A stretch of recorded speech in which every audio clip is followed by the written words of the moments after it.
Baik, selamat pagi Bu Intan, Bu Padmi. Apa kabar hari ini? Mudah-mudahan dalam keadaan sehat ya.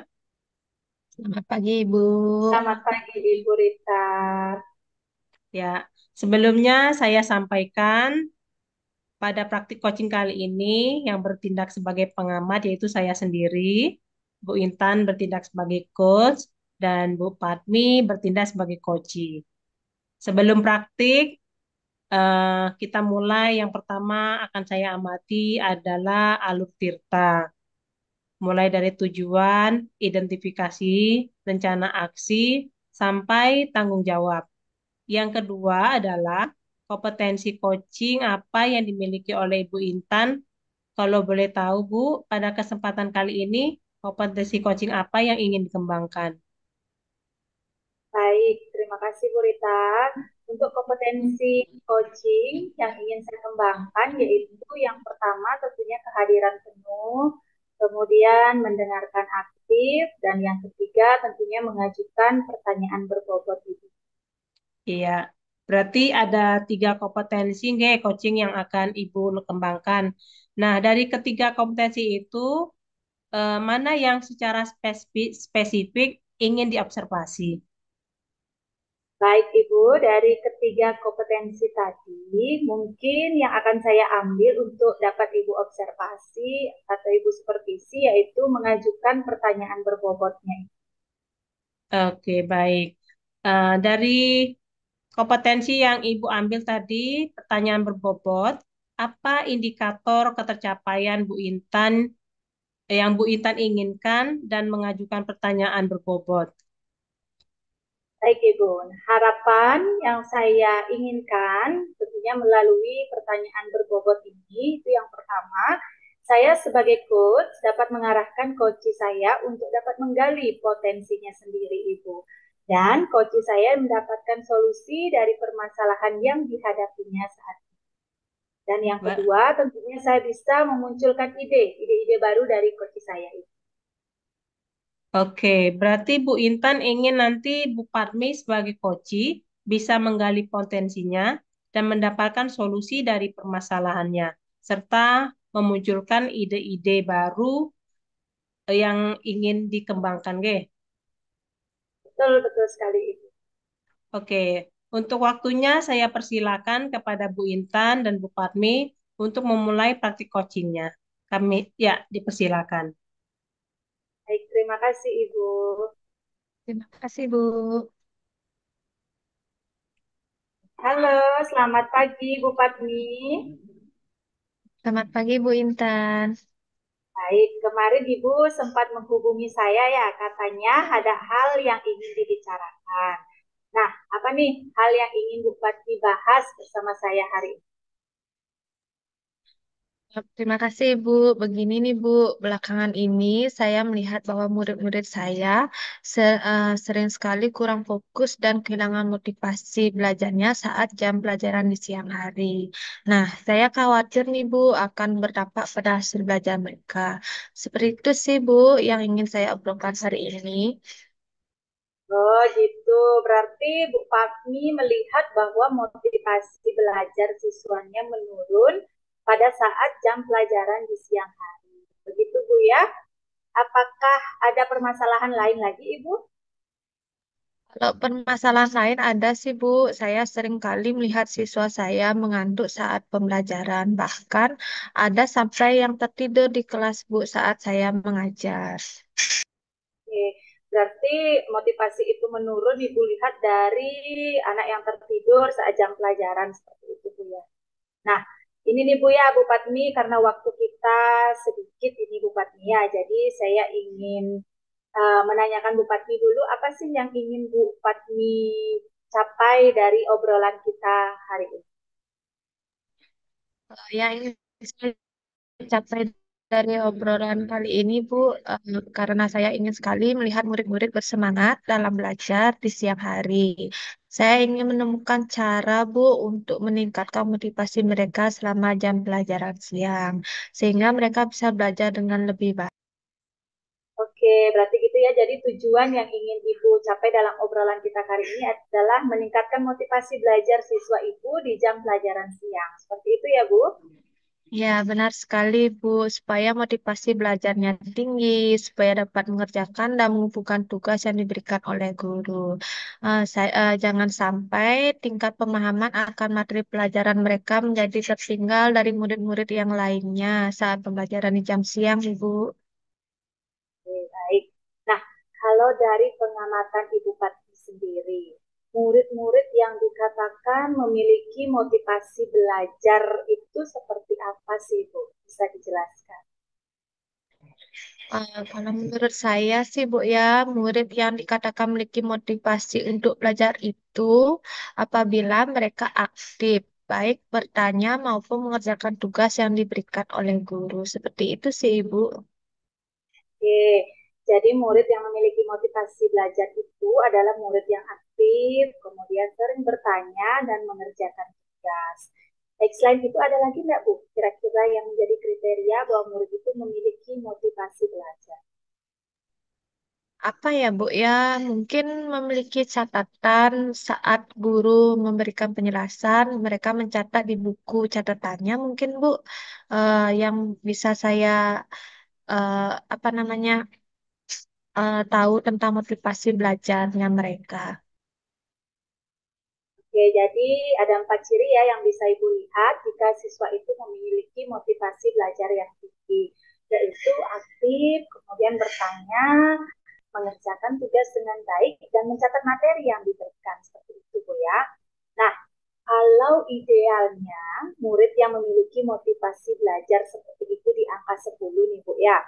Sekarang kira-kira murid Ibu yang belajar di siang hari ini, motivasi belajarnya jika diukur dari rentangan 1 sampai 10 itu berada di angka berapa, Ibu?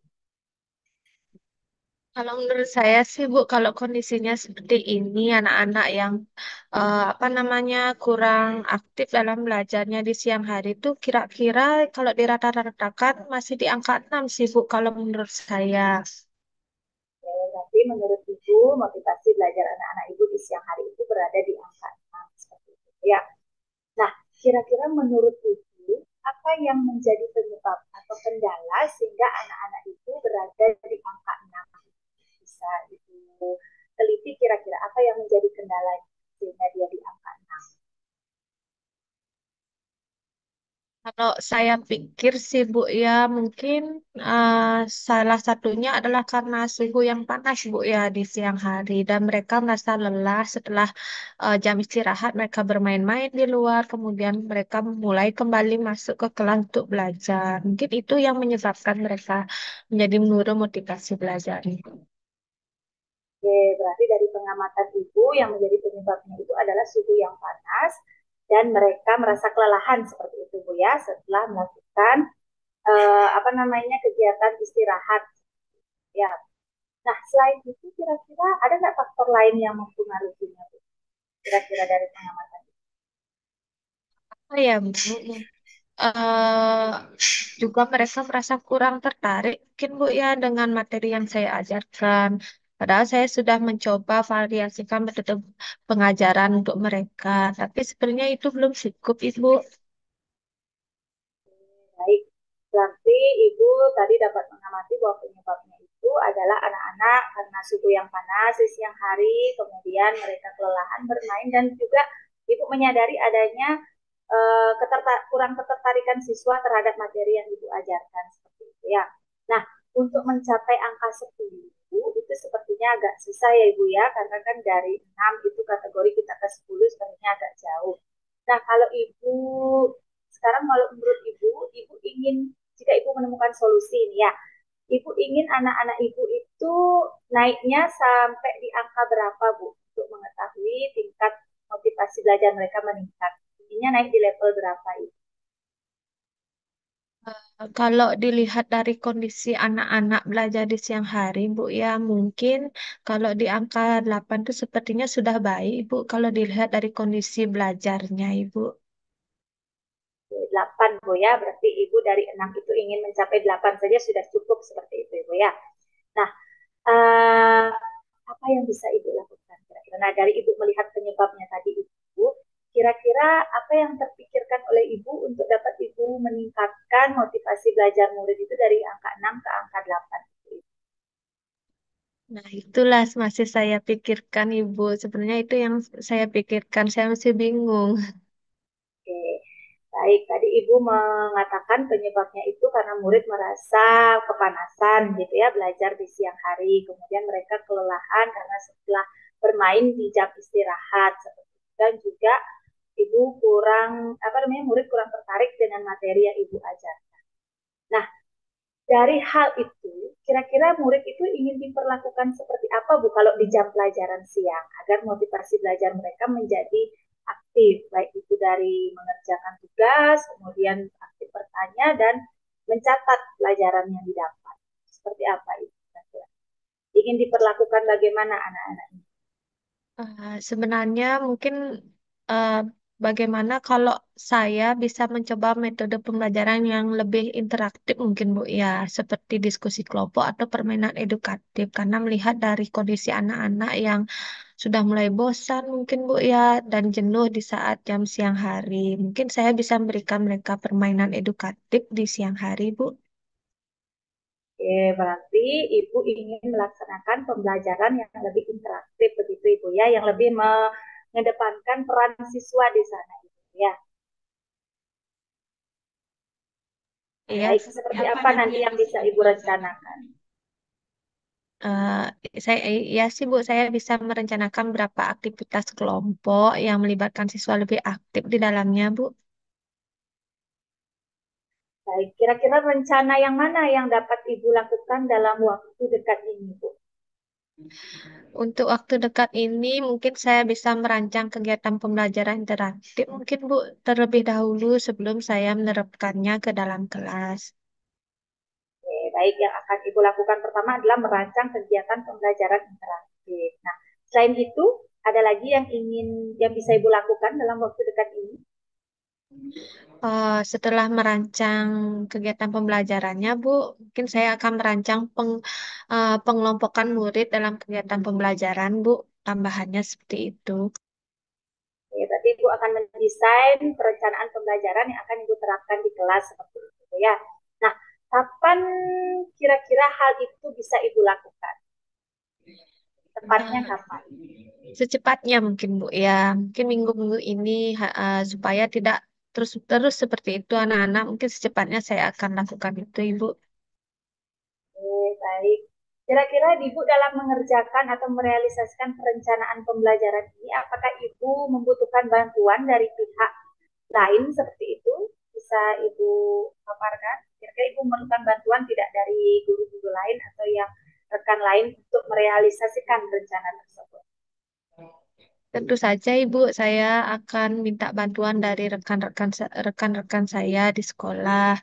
Saya bisa minta tolong kepada rekan guru yang lain dan merancang kegiatan pelajaran tersebut. Siapa tahu teman-teman saya ada yang memberikan saya apa namanya solusi seperti apa harusnya mengajar anak-anak di siang hari seperti itu Ibu. Baik, rencana yang luar biasa sekali ya Ibu ya. Nah, kita sudah di penghujung coaching ini Ibu. Kira-kira Ibu bisa memaparkan apa yang sudah kita dapatkan dari obrolan kita hari ini. Ya, baik Ibu, terima kasih ya. Ya, yang saya dapatkan dari obrolan kali ini adalah pencerahan dari Ibu. Jadi saya yang awalnya saya kebingungan harus berbuat apa dan bertindak seperti apa untuk apa namanya mengubah kebiasaan siswa saya di siang hari yang merasa bosan, yang merasa kelelahan saat jam pembelajaran siang hari. Jadinya saya bisa mengetahui bagaimana cara saya agar memotivasi anak-anak supaya bisa lebih aktif dalam pembelajaran di siang hari, supaya mereka bisa memiliki semangat belajar, yaitu dengan cara melaksanakan metode pembelajaran interaktif seperti diskusi kelompok atau permainan edukatif.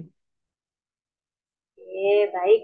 Kalau begitu, sampai bertemu pada kesempatan berikutnya ya Ibu ya. Saya juga penasaran ini ingin mendengar cerita Ibu. Setelah Ibu melancang kegiatan pembelajaran itu, apakah dapat nanti meningkatkan motivasi belajar siswa itu di kelas? Semangat ya Bu Fatmi. Ya Ibu, terima kasih Ibu ya telah mendengarkan keluhan saya hari ini. Terima kasih banyak Ibu Intan. Ya, sama-sama Ibu Fatmi. Baik, terima kasih Bu Intan dan Bu Padmi yang telah melakukan praktik coaching.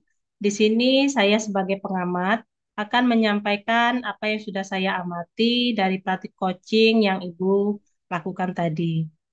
Yang pertama dari rencana aksi sudah cukup jelas, tahapan demi tahapan yang dipancing dari pengajuan pertanyaan-pertanyaan yang berbobot sudah dilakukan.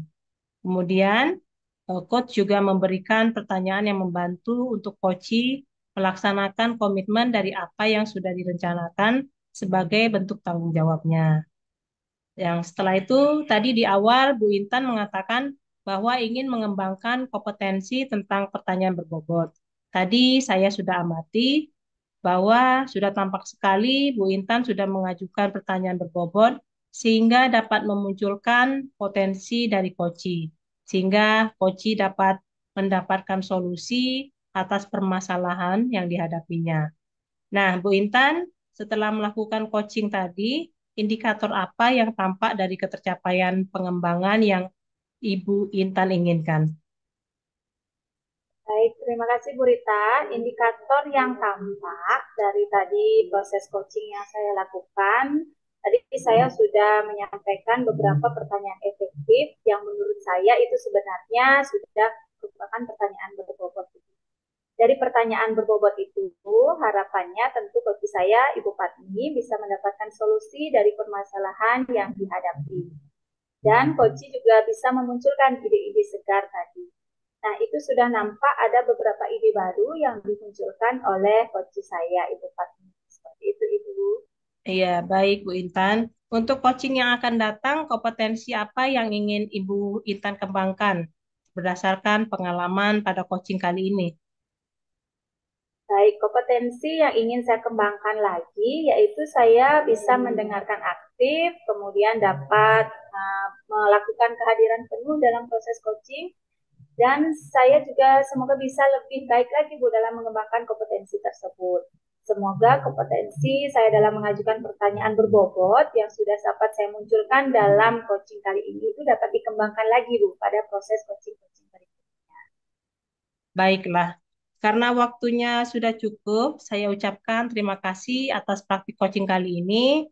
Bu Intan dan Bu Padmi, saya ucapkan terima kasih. Kedepannya semoga Ibu dapat mengembangkan dan menerapkan teknik coaching seperti yang Ibu harapkan. Demikian hal yang bisa sampaikan. Terima kasih Bu Intan, terima kasih Bu Padmi. Sampai bertemu lagi. Selamat pagi. Selamat Terima pagi. kasih, Terima Bu kasih. Rita. Selamat pagi.